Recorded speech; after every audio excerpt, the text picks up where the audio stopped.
Ladies and gentlemen, thank you for standing by, and welcome to the Bank of Hawaii Corporation Fourth Quarter 2020 Earnings Call. At this time, all participants are on a listen-only mode. After the speaker's presentation, there will be a question-and-answer session. To ask the question during this session, you will need to press star then 1 on your telephone. Please be advised that today's conference is being recorded. If you require any further assistance, please press star then 0.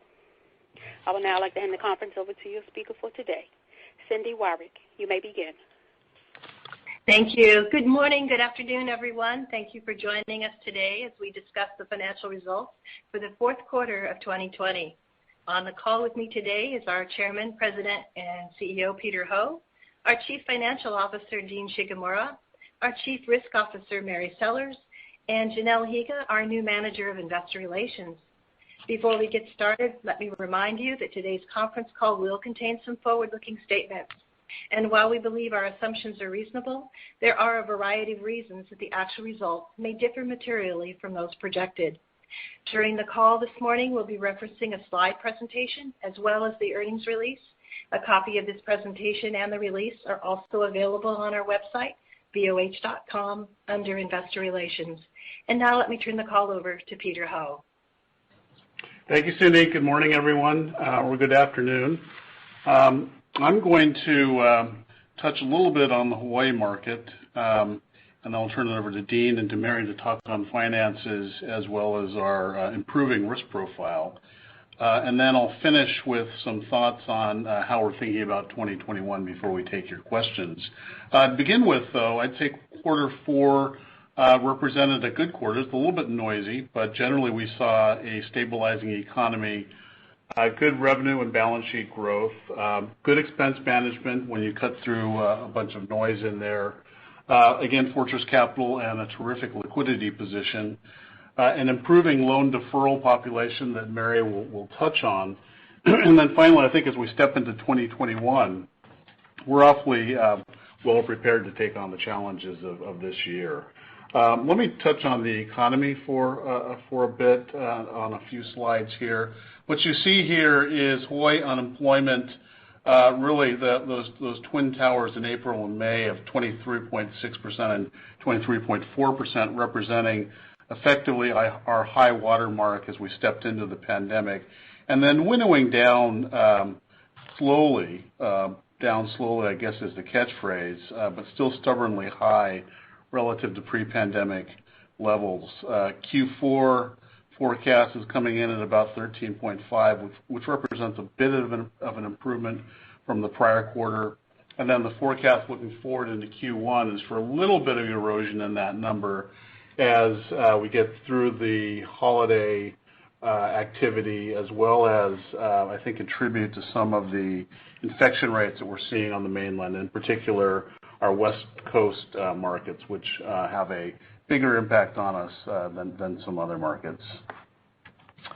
This is the longer-term outlook for unemployment on page 5. Here you see the forecast as of 12/11 has been bumped up modestly, and again, that really is speaking to two things.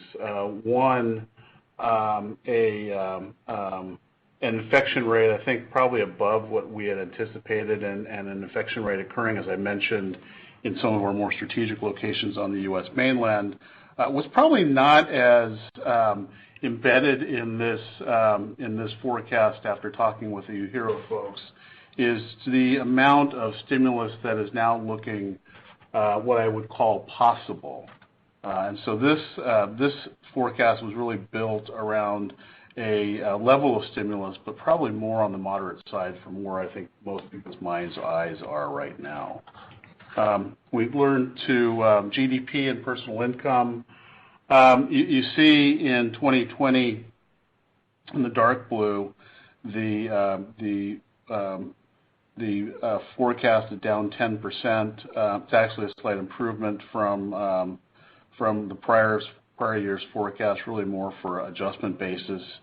As we look into 2021, basically what UHERO is forecasting is basically a flat line across where we ended up in 2021, and then a bounce back in 2022. On the brighter side, personal income levels actually, somewhat ironically, but not surprisingly versus what's happening across the entire country, grew in 2020 as a result of the extraordinary stimulus provided on the fiscal side into our system. Certainly Hawaii, as a beneficiary of about $10 billion, enjoyed that surplus as well. A bit of a dip in 2021 is forecast. Again, I mentioned that this forecast was done with probably a little bit more of a little more sober view around the possibilities for stimulus in 2021. So maybe there's some room for upside there. But basically, the call is for personal income levels to get back to 2019 levels. Talk a little bit about the real estate market here on Oahu, which is, as I think most of you know, our primary market. Median sales for the year were up 5.2% for single-family homes, 2.4% for condominiums. December on December numbers are even stronger at 6.1% and 6.9% respectively. And inventory conditions continue to be very tight. So days on market for single family is 14 days. Days on market for condominiums, 24 days. Still very much a seller's market, if you will. I'll finish on the infection, or I'm sorry, let me turn to daily arrivals before I get to the infection.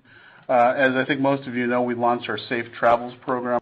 That has been, after a few fits and starts and snafus, I think a pretty well-received program. We're actually getting to what I'd call more of a normal state of operation there. And what you see is it's having some positive impact on our arrivals, but certainly nothing or anywhere near where we were previously. So running at this point 20 to 30% of prior year, and likely to wind out at that level, short of the pandemic cooling itself or subsiding in our key markets, and probably really looking more towards the back end of this year and hopefully allowing for the vaccine to do its job.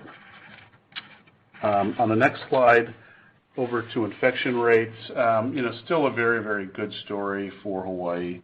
The isolation that I mentioned has created challenges for us from a travel and a visitor industry standpoint.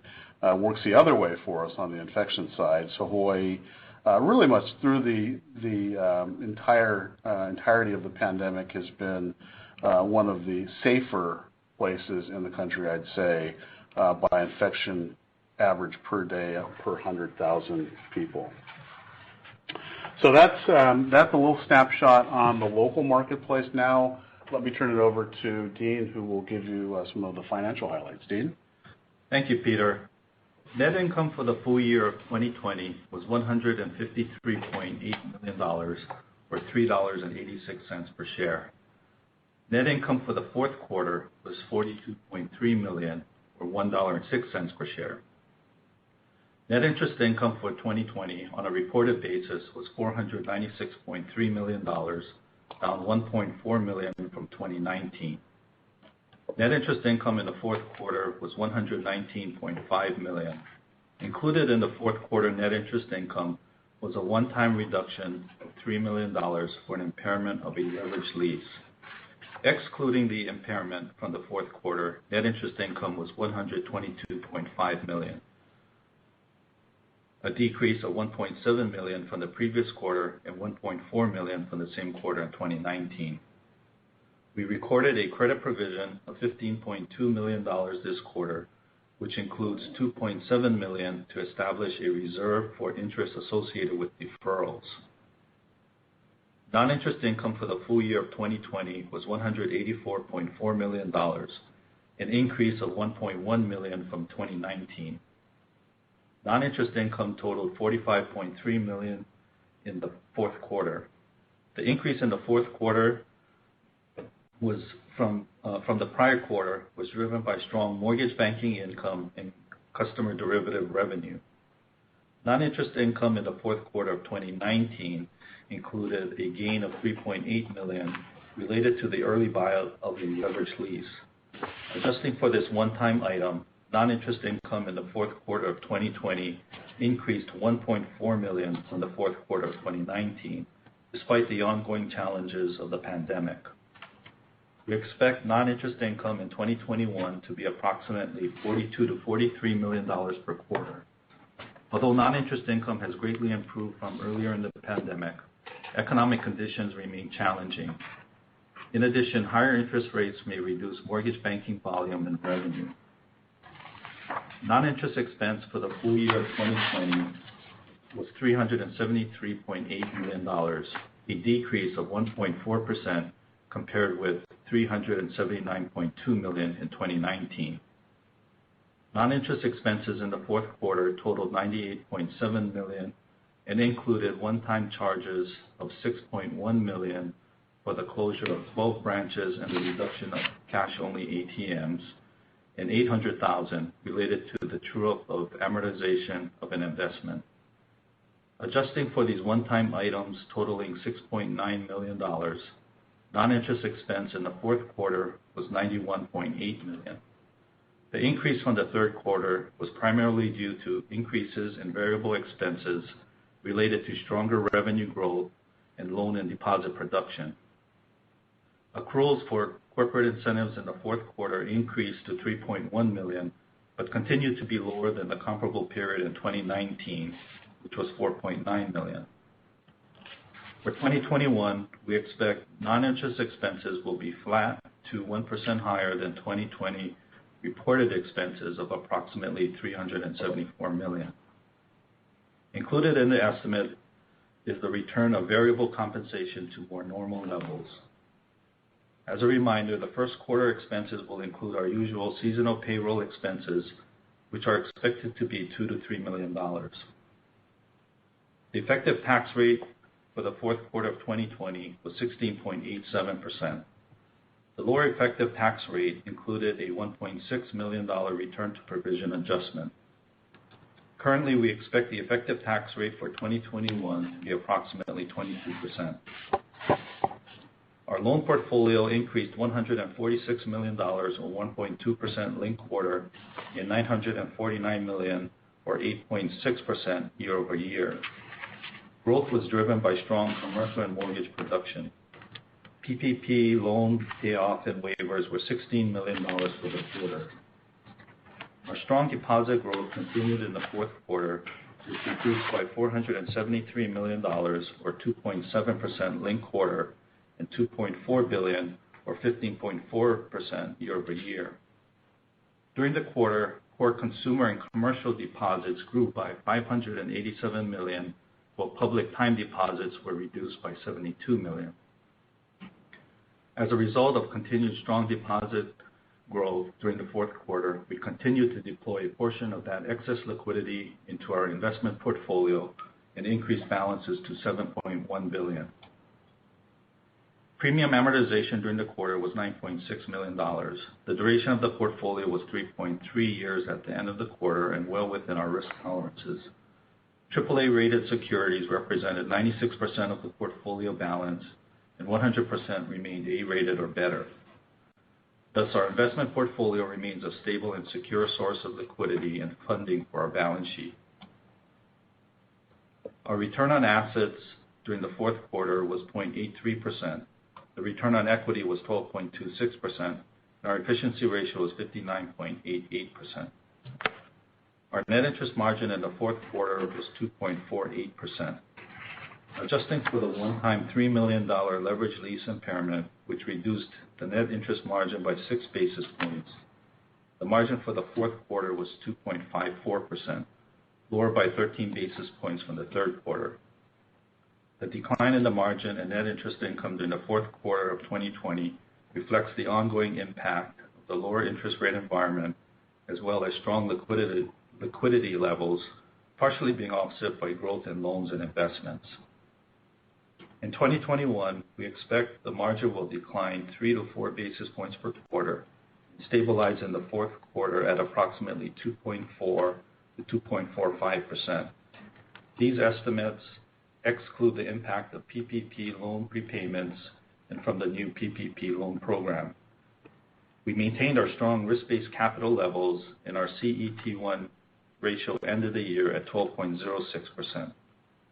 During the fourth quarter, we paid out $26.9 million, or 63% of net income in dividends.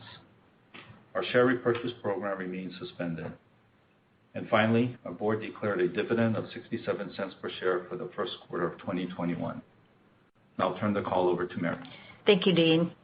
At the end of the quarter, the loan portfolio net of PPP balances totaled $11.4 billion and remained 60% consumer and 40% commercial, with 78% of the portfolio secured with high-quality real estate with a combined average loan-to-value of 56%.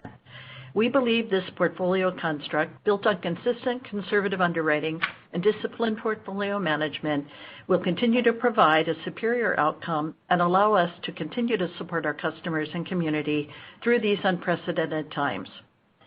As you may recall, we elected to provide initial payment relief of up to 6 months for our customers, given the degree to which Hawaii was impacted by COVID, the provisions afforded under the CARE Act, and our capacity to do so. Accordingly, the majority of our deferrals began to return to normal payment schedules in the fourth quarter. And as of January 21, customer loan balances on deferral were down to $428 million, or 3.6% of total loans. 86% of the loans remaining on deferral are secured, with our consumer residential deferrals having a weighted average loan-to-value of 65% and our commercial deferrals having a weighted average loan-to-value of 47%. 90% of the commercial loans, that are on deferral continue to pay interest. Credit metrics remain strong and relatively stable in the fourth quarter. We realized net recoveries of $300,000 for the quarter, as compared with net recoveries of $1.5 million in the third quarter and net charge-offs of $3.7 million in the fourth quarter of 2019. Non-performing assets totaled $18.5 million, or 15 basis points at period end, flat for the linked quarter, and down $1.6 million, or 3 basis points year over year. Loans delinquent 30 days or more were $36.5 million, or 31 basis points at the end of the fourth quarter, up from $23.2 million, or 20 basis points at the end of the third quarter, as deferrals began to end and customers returned to normal payment schedules. Criticized loan exposure increased 50 basis points to 2.63% of total loans.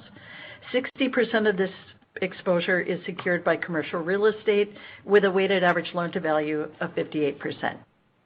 The provision for the allowance for credit losses was $12.5 million for the quarter, which, with net recoveries of $300,000, resulted in a $12.8 million increase, bringing the total allowance to $216.3 million, and the ratio of the allowance to total loans to 1.8%, or 1.89% net of PPP balances. The increase this quarter reflects the company's credit risk profile and the current economic outlook and forecast for our market, while continuing to provide for the potential downside risk inherent with the pandemic. The reserve for unfunded commitments was $2.4 million at December 31, up $34,000 from the third quarter. I'll now turn the call back to Peter. Great. Thank you, Mary. I'd like to finish off with just a little bit of discussion around how we see 2021 shaping up in the macro environment and what we intend to, how we intend to respond to that. So what you see on slide 20 is obviously activity impacted by the broader consequence of the virus. Hopefully that trend's better, but if we've learned one thing, this virus has turned out to be very, awfully unpredictable. And that's going to be somewhat compounded by the fact that we continue to be in, despite even what's happened at the end of the year, a reasonably accommodative monetary environment. So we see top end or top line opportunity as challenging, certainly not insurmountable, but at least challenging. And then another interesting thing happening, and what we witnessed in 20 and likely will continue to see into 21, is that this pandemic has resulted in a real acceleration of what was already underway in the shift to digital channels within the commerce and services support space. So our priorities for 2021, obviously still an uncertain period. Continued risk vigilance, I think, goes without saying. We need to support the recovery. We do feel as though the Hawaiian economy has bottomed, if you will, and frankly bottomed at a fairly low place. And we need to begin rebuilding and getting our community back to where it needs to get to. And we intend to be a fulsome partner in that endeavor. We need to lean into these shifts in evolving consumer preference and behavior. I think as we think about kind of the mid and longer term impacts of the pandemic, this may in fact be one of the extraordinary elements of all that happened in 2020. And then, of course, I talked about the top line challenges, and really when you talk about leaning into digital, you're talking about a fair amount of investment, I think, as you all know. And so the ability to self-fund that investment and growth becomes a really important driver in how we really build out our value proposition at BOH. In terms of supporting the economy, we come from an exceptionally strong position here, great capital, extraordinary liquidity position as we stand right now. Customer outreach, I was really proud of how our bankers were able to connect and keep tabs on our customers straight through 2020. Hopefully things get a little bit easier in 2021, but obviously I'm biased here, but I think we've just got the best commercial and consumer bankers in the marketplace, and they do a great job of customer outreach. We have deep market knowledge. We've been here for 123 years, in the West Pacific for 40 plus years. These are our markets that we know. We know them intimately when things are going great, and even better when things aren't going as well. And then finally, a growing part of touching the customer has to do with digital. And I'm really pleased that really for the past several years we've been focused really in this space. And we saw some interesting movements in slides I'll share with you in a few moments that really just, I think, really highlight and exemplify that. So from our standpoint, we've been able to grow market share for a number of years now. In 2021, despite the challenges of the year, we see no reason not to think that trend will just continue on. So on to the consumer, or the evolution of consumer preference here. What we witnessed, and I think a lot of banks witnessed, was a rapid change in consumer preference and behavior right at the onstart of the pandemic. When you think about it, that was, call it February, March of 2020. Here we sit in January of 21, and probably the best case likelihood of a return to normal, I think increasingly in people's minds is pushing out towards the end of 21, maybe into the fourth quarter of 21 or beyond. So it's very reasonable to assume that this period of somewhat forced behavioral change, could end up being an 18 to 24 month period. That's awfully long. I'm not sure what level of re-behavior snaps back.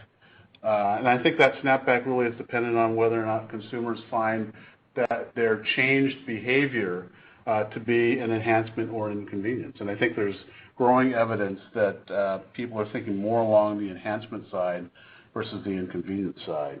And so one of the things that we're really focused on is in determining,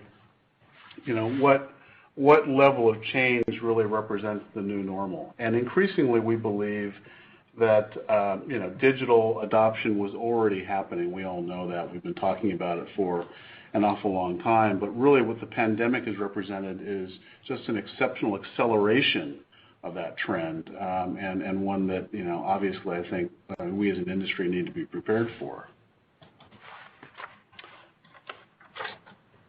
So the next 4 slides really share with you kind of our story, if you will, in terms of changed behavior here.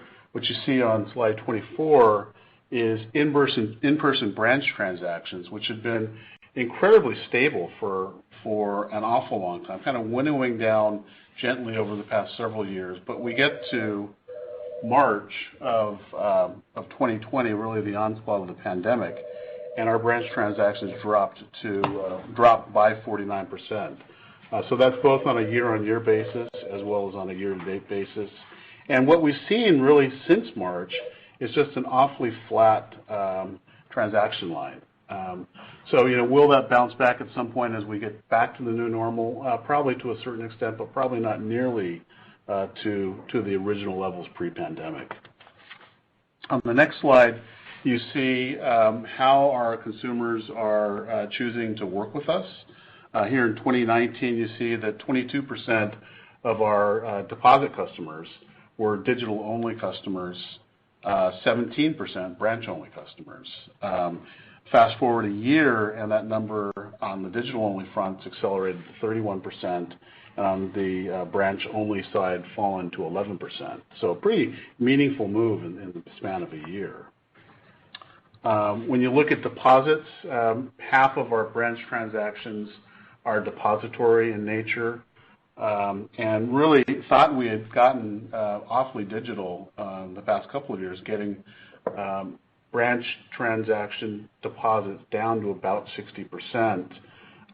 Come the pandemic first quarter of last year, and basically that number fell to kind of a new standard of about 40+%. So now we're running about 44% of our total consumer deposits coming in through the branches, so less than half the balance being picked up through electronic channels, easy deposit ATMs, as well as our mobile devices.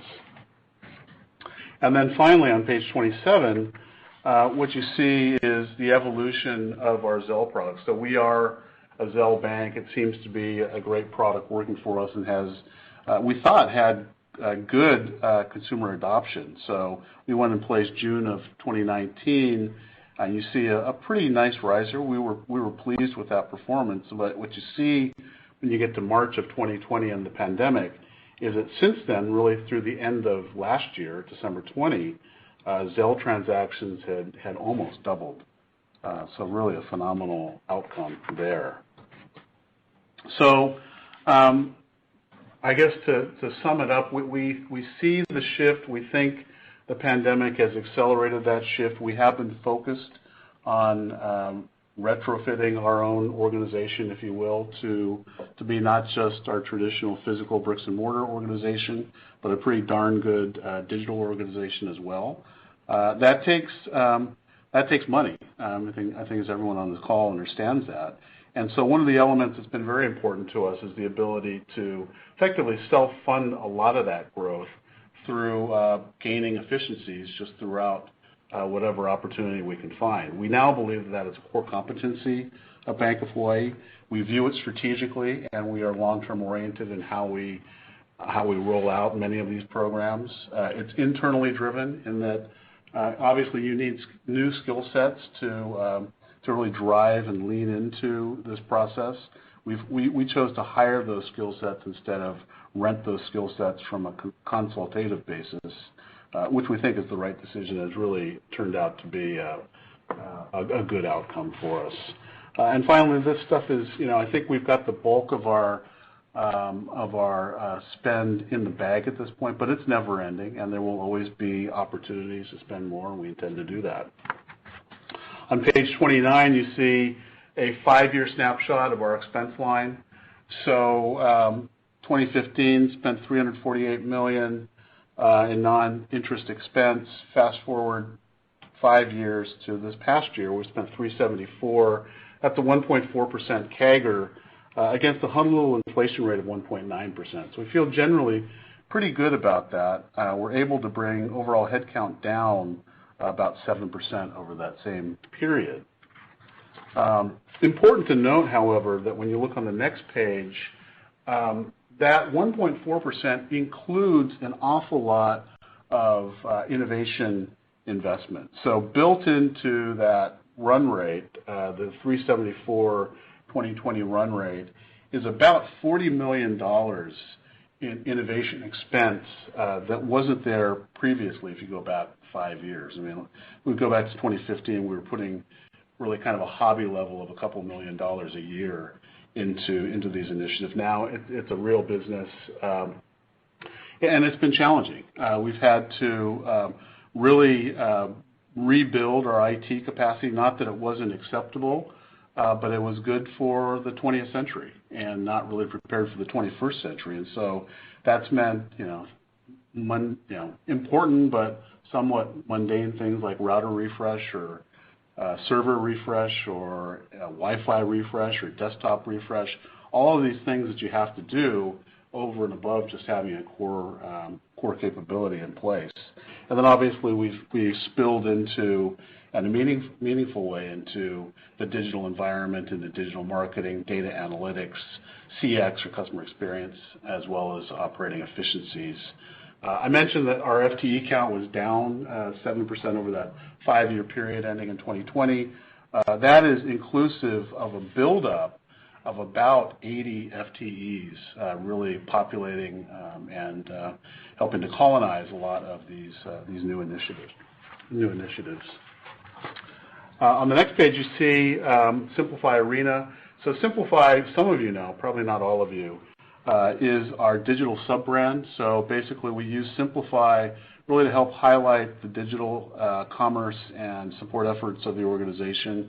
It launched in 2017, and we're proud through a third-party verification that we have about a 33% name recognition already. So the marketing team's done a nice job there. Just recently, we entered into a 10-year naming agreement with the University of Hawaii at what was the Stanshare Center.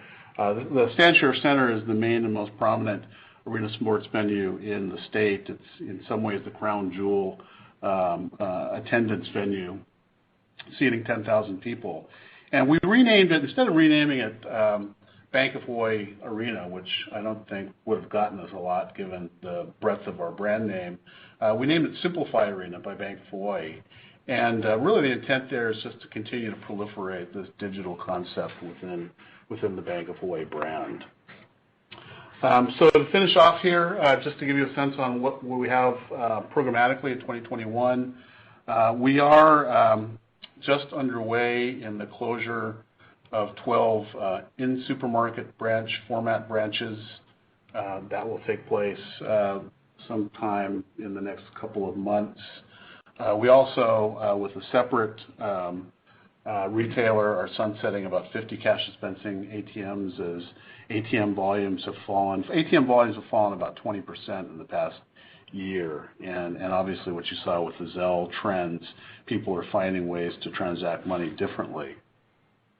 These activities, as you saw, are embedded in our fourth quarter numbers, $6.1 million in one-time costs, but the benefits are $5.1 million annually, which will begin to flow in, I guess, starting sometime this quarter. Another item that we have is a voluntary separation incentive program. So as turnover tightens a bit, as the economy's gotten tougher, we're trying to figure out ways to give our employees the opportunity to think through to potentially new and better opportunities. And we have a lot of long-tenured employees, some of who are on the brink of retirement. And this program, I think, provides a lot of positive things and ways to help make that even more possible for them. And something that we are not using wholesale through the organization, but will probably increasingly use in pockets of the organization. So just to close with some thoughts on our own Bank of Hawaii competitive edge in building innovation and building towards the digital future. Obviously, we've got a strong market position. We have a non-acquisitive history, so we have one single system to deal with. It's a good system. We've been using it for years now. We're comfortable with it, so we don't have spaghetti string in lots of our IT areas. We're a single market footprint, which allows us to focus. Management's not had to deal with transactions or financial crisis really over the past 20 years, so we have been focused on building the company. And I think you all know us as a very measured, return-focused organization. And as you really push through how to build out a lot of these newfangled projects and concepts, having that measured and having that return focus, we found to be extremely helpful. So before we turn over to Q&A, I just wanted to thank and recognize Cindy Wyrick. This will be Cindy's last earnings call with us. Cindy has been with Bank of Hawaii for 19 years, so she is stepping into a very well-deserved retirement. And Cindy came to us from legacy B of A, back at the turn of the century, and has been, I think as you all know, just a consummate professional. And she turns the reins over to Janelle Higa. Janelle is 7 years with Bank of Hawaii. She's a Wharton graduate and has a lot of good experience in investment banking. So Janelle, we're looking forward to having you carry on the baton. And with that, we'd be happy to take your questions. Thank you. Ladies and gentlemen, as a reminder to ask the question, you will need to press star then 1 on your telephone. To withdraw your question, press the pound key. Again, that's star 1 to ask the question. Please stand by while we compile the Q&A roster. Our first question comes from the line of Jeff Rulis with D.A. Davidson. Your line is open. Thanks. Good morning. Hey, Jeff. I thought the consumer digital adoption slides were interesting, so appreciate that. Yep. Switching gears on the, I guess as the industry moves towards more reserve release, you continue to grow the reserve. I just want to kind of check in with that, and I think you touched on it a bit. Maybe it's colored by your UHERO sort of projections, maybe a little more customized to the local market. But I don't know, Peter or Mary, if you want to touch on kind of where you think you are relative to the kind of national macro trends. Yeah. Well, Jeff, let me start, and Mary can clean up whatever mess I create here. But I think it's clear and it's well documented that Hawaii is lagging the rest of the country a bit by unemployment and near term. I think recovery prospects. It's just going to take us a bit to spool up here. So I think that plays a bit into our provisioning and therefore reserve holds. I think it's important to note the trajectory of our provisioning. So we're down pretty smartly from the prior quarter. Still $15.5 or $15 million is a good amount of change. But as we look forward, I think there's the potential and there's the opportunity for that continuation of trajectory, if you will, and barring any other crazy unforeseen things happening. And that's the way I would recommend looking at it as we see it. Mary, anything? The only thing I'd add is, we've really been focused on two things, the deferrals and our high-risk industry exposure. And clearly we're seeing positive outcomes there, which also led to our thoughts around reducing the reserve. And we've continued to be prudent, though, in really ensuring that we're prepared for any downside risk. And that's been our approach. Okay. My other question was on, I just wanted to make sure that cost savings from that branch consolidation, the most recent round, was included in the guidance for, I think Dean said flat to up 1%. Yeah, it is, Jeff. And just to kind of show you how that breaks out, about half of that savings is FTE savings. A small portion of that has already been achieved because, obviously, as the branches have prepared for this action, they've taken their own hiring approaches. But the majority of that savings, you're right, will flow into 2021. Okay. And I guess this is where it blurs the line a little bit, but in terms of kind of your digital investments and looking forward to more to come if you were to kind of optimize the branch network as you have for years, I suppose, in your statement that it's kind of never ending. I guess in the very short run, a near term additional tranche of branches, is that on the docket, or it's sort of an evolving, this is a chunk here and then we'll digest that and maybe revisit? Yeah, probably more on the evolving side. So we will, with these closures, Jeff, we'll be down to 50 branches, and probably more meaningful for your analysis is if you go from 2014 to today, our branch footprint's down about 26% by square footage. From back then it was 312,000. So we are approaching, I think where we would be comfortable branch square footage-wise. I think there's still obviously opportunities to bring that down. I think the other good outcome here is that when we look at our, kind of the branches that we have in place now, about 60% of them have been highly renovated. So from a brand standpoint, they're completely up to spec. That remaining 40% is, a lot of them are smaller, much smaller branches, a lot of them in more rural areas. So in terms of, capital spend to get the branch network to spec to where we want it to be, I'd say we're probably 80% complete there. So you're right, we'll continue to kind of zig and zag and jigsaw that opportunity and likely down. But a lot of that good work's been done already. Great. Okay. Well, that's it for me. And Cindy, congrats on the retirement. Best of luck and welcome, Jim. Thank you, Jeff. Thank you. Thank you.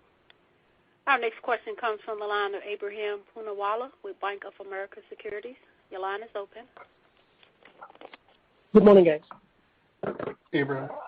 I think just following up on the consumer thing, we've been talking to bank investors, so it was timely that you went through this consumer strategy.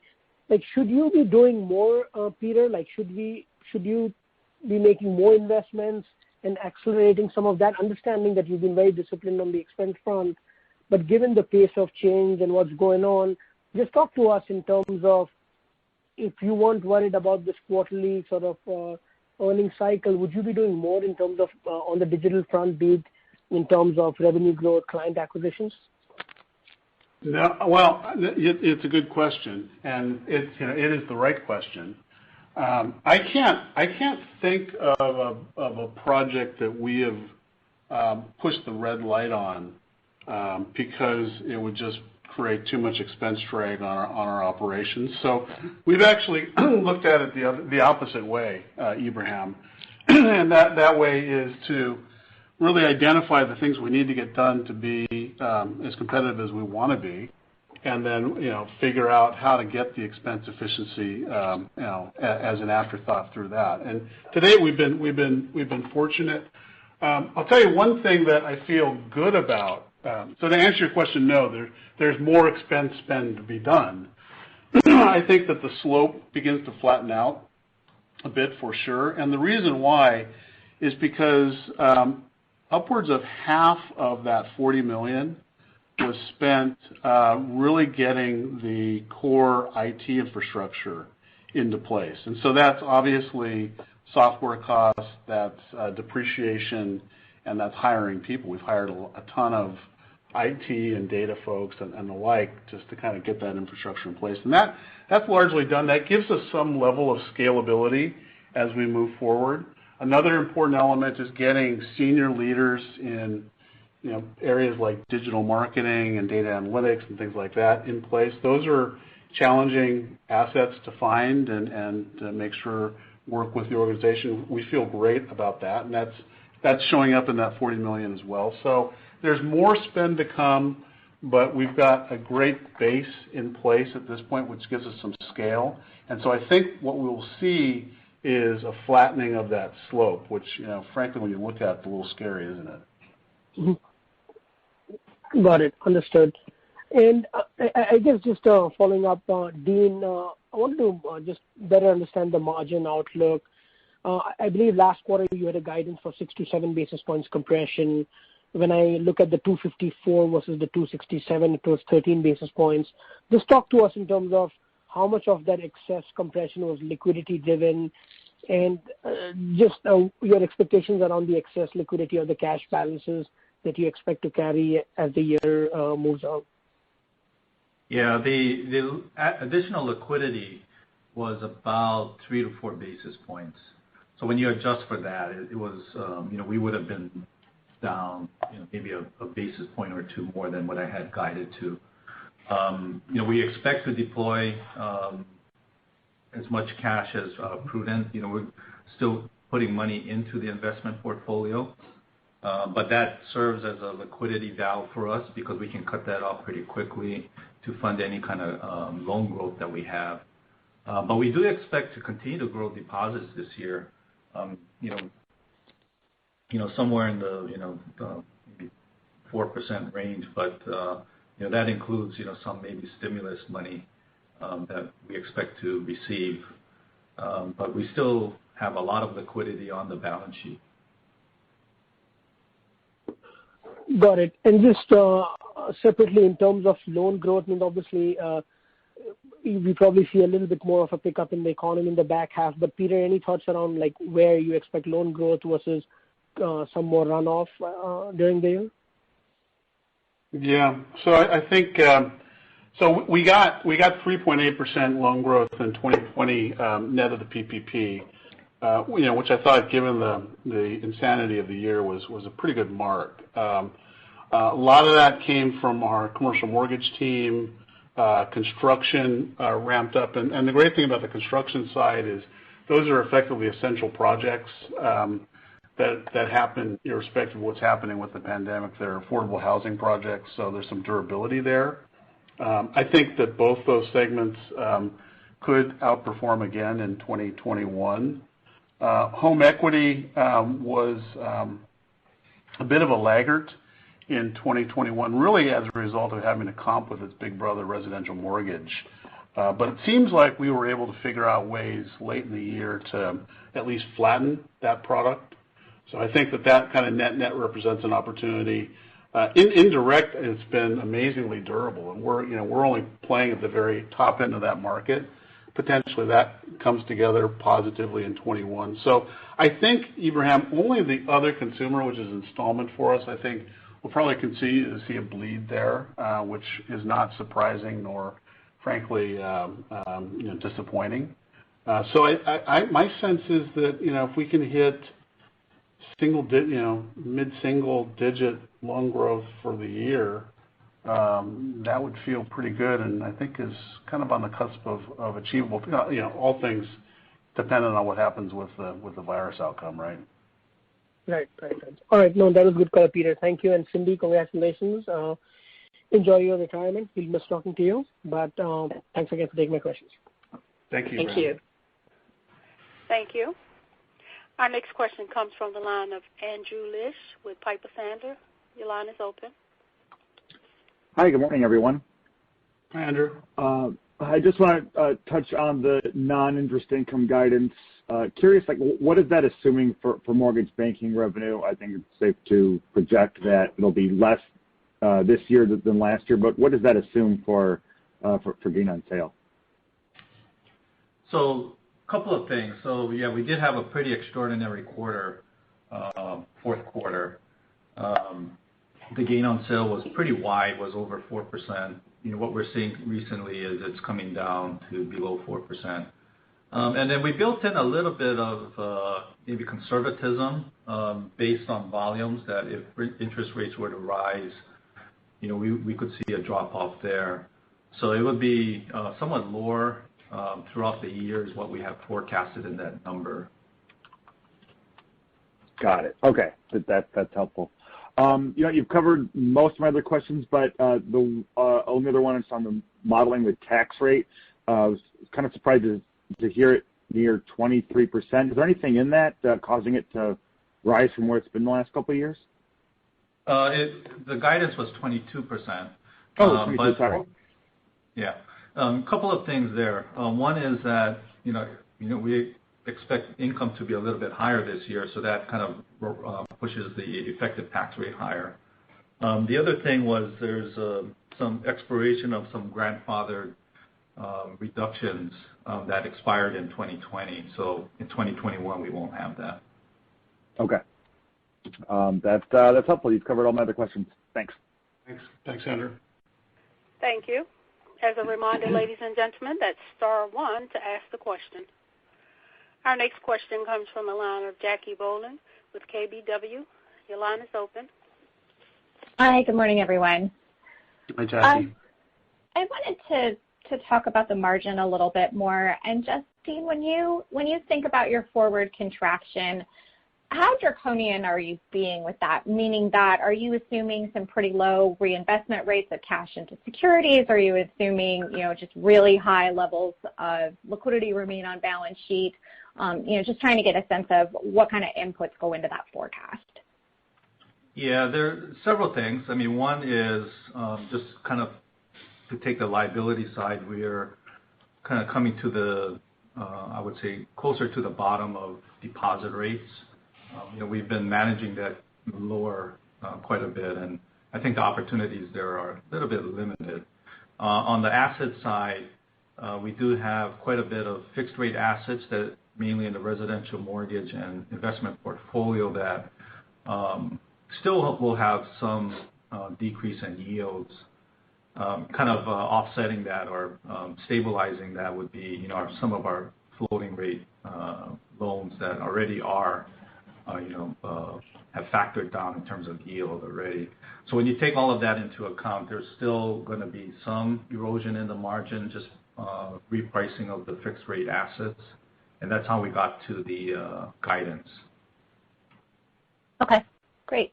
Thank you. That's very helpful. And I'm assuming that, thoughts on loan growth and then the deposits that were discussed on the call are also included in that outlook of balance sheet mix. Yeah. Okay, great. Thank you. Everything else I have is already answered, but I too want to echo thank you for all the wonderful data in the back of the slide deck, just related to digital adoptions and everything else. It's really helpful. And Cindy, we're gonna miss you. So thank you. Thank you, Jackie. Thank you. Our next question comes from the line of Lori Hunsicker with Compass Point. Your line is open. Yeah, hi, thanks. Good morning. And Cindy, I just want to say it's been absolutely lovely working with you. And Janelle, welcome.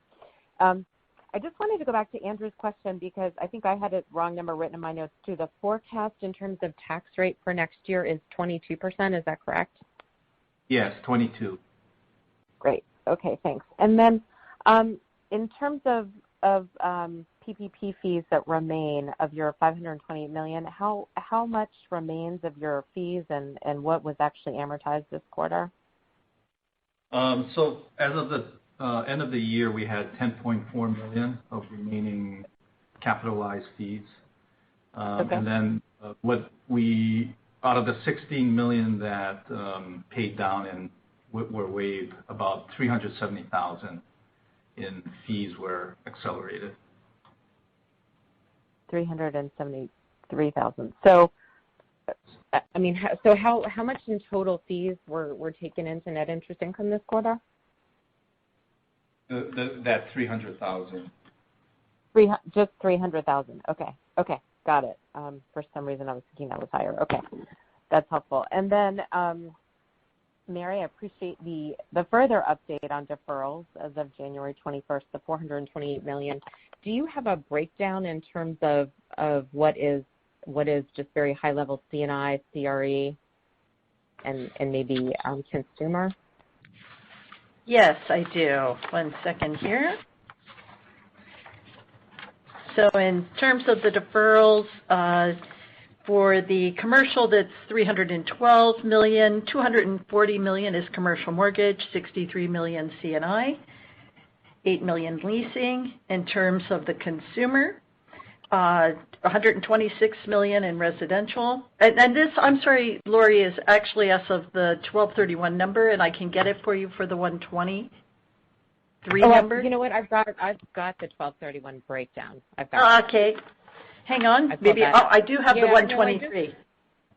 I just wondered because you had updated all your deferrals totaled $490 as of December 31st, and then I thought I heard you right that you gave out a $428 million number as of January 21st. Yes, I'm sorry. So let me give you that breakdown.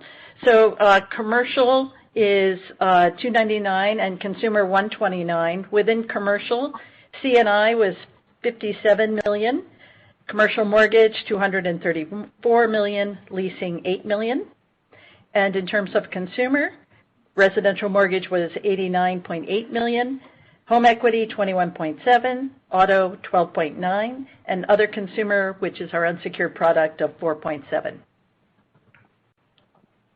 Perfect. That's super helpful. Okay, great. And then I guess, Peter, last question to you. I just wondered if you could maybe help us think about what you actually need to see in terms of reconsidering share buybacks, dividend increases, just how you're thinking about that more broadly. And I realize there's a lot of unknowns. Thanks so much. Yeah, so I think your last thought probably highlighted it, and there's just a lot of unknowns. So the idea of raising the dividend, that's a space where we try to be as conservative as possible in making those decisions, as in, we only wish to make one-way decisions there, which are increases. So I think we're going to be a little conservative around dividend increases at this point, Lori. And then secondly, on the buyback side, that's, as you know, much more of a tactical operation for us as conditions warrant. And again, I'm just not, I think maybe as we begin to get towards the back half of this year and begin to see a little more certainty around the uncertainty being taken out of the market, I think that we'll begin to have those discussions internally with our directors as a lever. So I guess what I'm saying is neither are probably on the table near term 21, but look to see what happens latter 21 condition wise, and I hope we can have those conversations. Great. Thanks so much. Yep. Thank you. I'm showing no further questions in the queue. I will now turn the call back over to management for closing remarks. I'd like to thank everyone again for joining us today, for your continued interest in Bank of Hawaii. As always, if you have any additional questions or need further clarification on any of the topics discussed today, please feel free to contact Janelle and me. Thanks, everyone. Take care. Ladies and gentlemen, this concludes today's conference call. Thank you for your participation. You may now disconnect. Everyone have a wonderful day.